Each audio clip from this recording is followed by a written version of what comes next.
চাঞ্চল্যকর ঘটনা। 17 বছরের এক নাবালিকা ছাত্রীকে তুলে নিয়ে গিয়ে ধর্ষণের অভিযোগে গ্রেপ্তার 7 যুবক।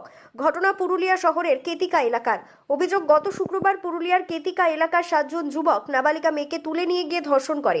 অভিযোগের ভিত্তিতে পুরুলিয়া সদর থানার পুলিশ গতকাল বিকেলে অভিযুক্তদের গ্রেপ্তার করে। আজ অভিযুক্তদের পুরুলিয়া জেলা আদালতে পেশ করে পুলিশ তদন্তের স্বার্থে অভিযুক্তদেরকে নিজেদের হেফাজতে নিয়েছেন। গোটা ঘটনায় জোরদার তদন্ত শুরু করেছে পুরুলিয়া জেলা পুলিশ।